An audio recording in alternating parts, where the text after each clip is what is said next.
UN के अंदर France ने फिलिस्तीन को मान्यता दे दी है।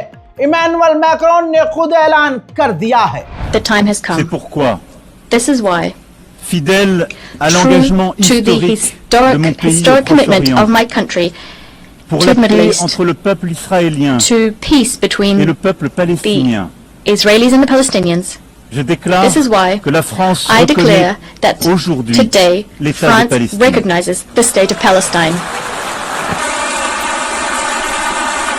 इसके अलावा इमैनुअल मैक्रोन ने कहा है कि कुछ भी जस्टिफाई नहीं किया जा सकता। इजराइल जो गाजा में कर रहा है उसकी कोई भी जस्टिफिकेशन नहीं है।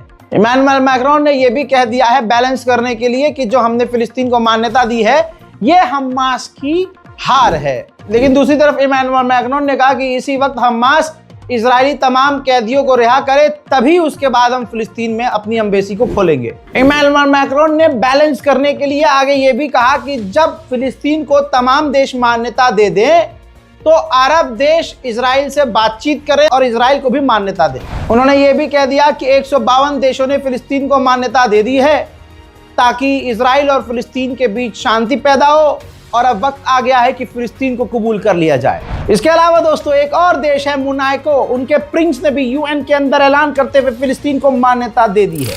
इसी के साथ लग्जमबर्ग के प्रधानमंत्री ने भी यूएन में फिलिस्तीन को मान्यता दे दी है।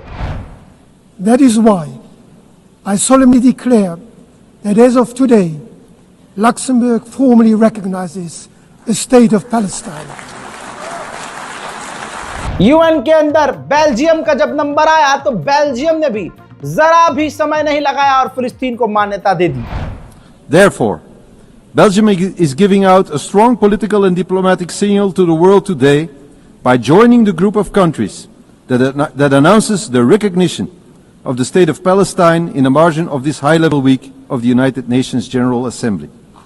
रिपब्लिक ऑफ माल्टा ने भी फिलिस्तीन को मान्यता यूएन के अंदर दे दी है। एक और यूरोपियन देश एंडोरा ने भी फिलिस्तीन को मान्यता दे दी। आयरलैंड पिछले साल ही फिलिस्तीन को मान्यता दे चुका है। आयरलैंड के प्रधानमंत्री ने यूएन के अंदर कहा कि इस वक्त सारे देशों को फिलिस्तीन को मान्यता देनी चाहिए, गाजा में बमबारी बंद होनी चाहिए, इजराइल गाजा से बाहर निकलना चाहिए और इसी वक्त जंग खत्म होनी चाहिए। कनाडा एक दिन पहले ही मान्यता दे चुका है, जिसके बाद कनाडा ने यूएन के अंदर दोबारा कंफर्म किया है कि हमने फिलिस्तीन को मान्यता दे दी है। इसके बाद यूके के ऑफिशियल ने यूएन के अंदर कंफर्म किया है, इन्होंने भी कनाडा की तरह, कि हमने भी फिलिस्तीन को मान्यता दे दी है। उधर स्पेन ने तो कमाल कर दिया। स्पेन पिछले साल ही फिलिस्तीन को मान्यता दे चुका है। स्पेन ने यूएन के अंदर कह दिया है कि गाजा के अंदर इजराइल जेनोसाइड कर रहा है। देखिए, सुनिए, समझिए और शेयर कीजिए। Whilst the recognition of a Palestinian state is urgent, it is all the more urgent that there exist a Palestinian people in the state that we're claiming to recognize, and regrettably the Palestinian people are being annihilated. For this reason, in the name of reason, in the name of international law, and in the name of human dignity, we have to stop this slaughter now.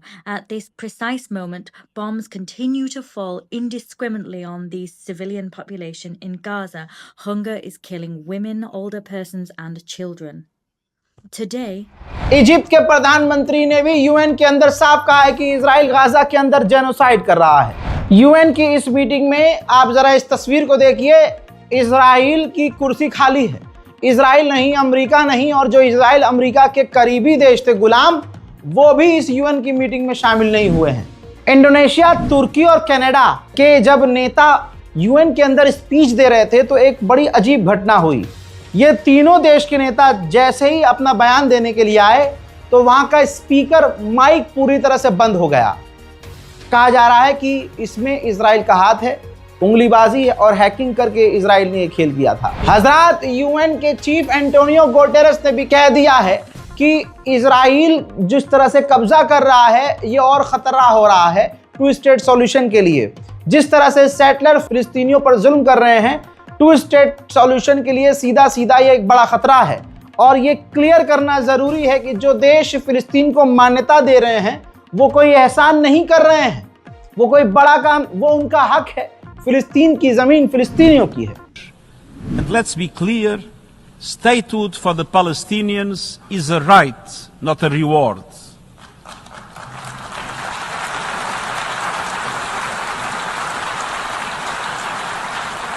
and denying statehood would be a gift to extremists everywhere.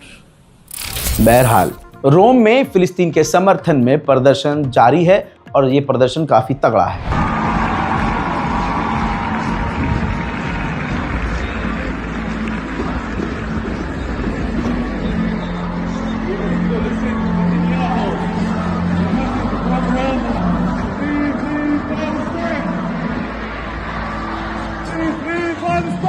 इसी तरह से Austria में भी फिलिस्तीन के समर्थन में प्रदर्शन तेज हो चुके हैं।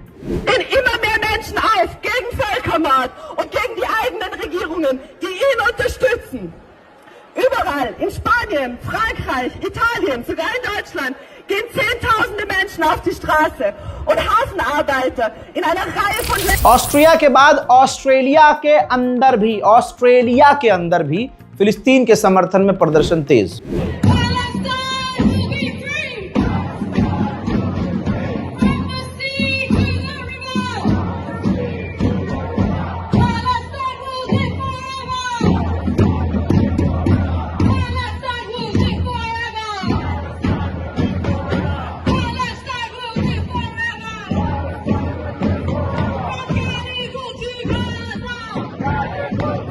मोहतरम हजरात, इस रिपोर्ट को मैक्सिमम आज शेयर कर दीजिएगा, इसलिए सुबह सुबह मैंने आपको जल्दी अपडेट दे दिया है। इस रिपोर्ट को शेयर कीजिए। जय हिंद।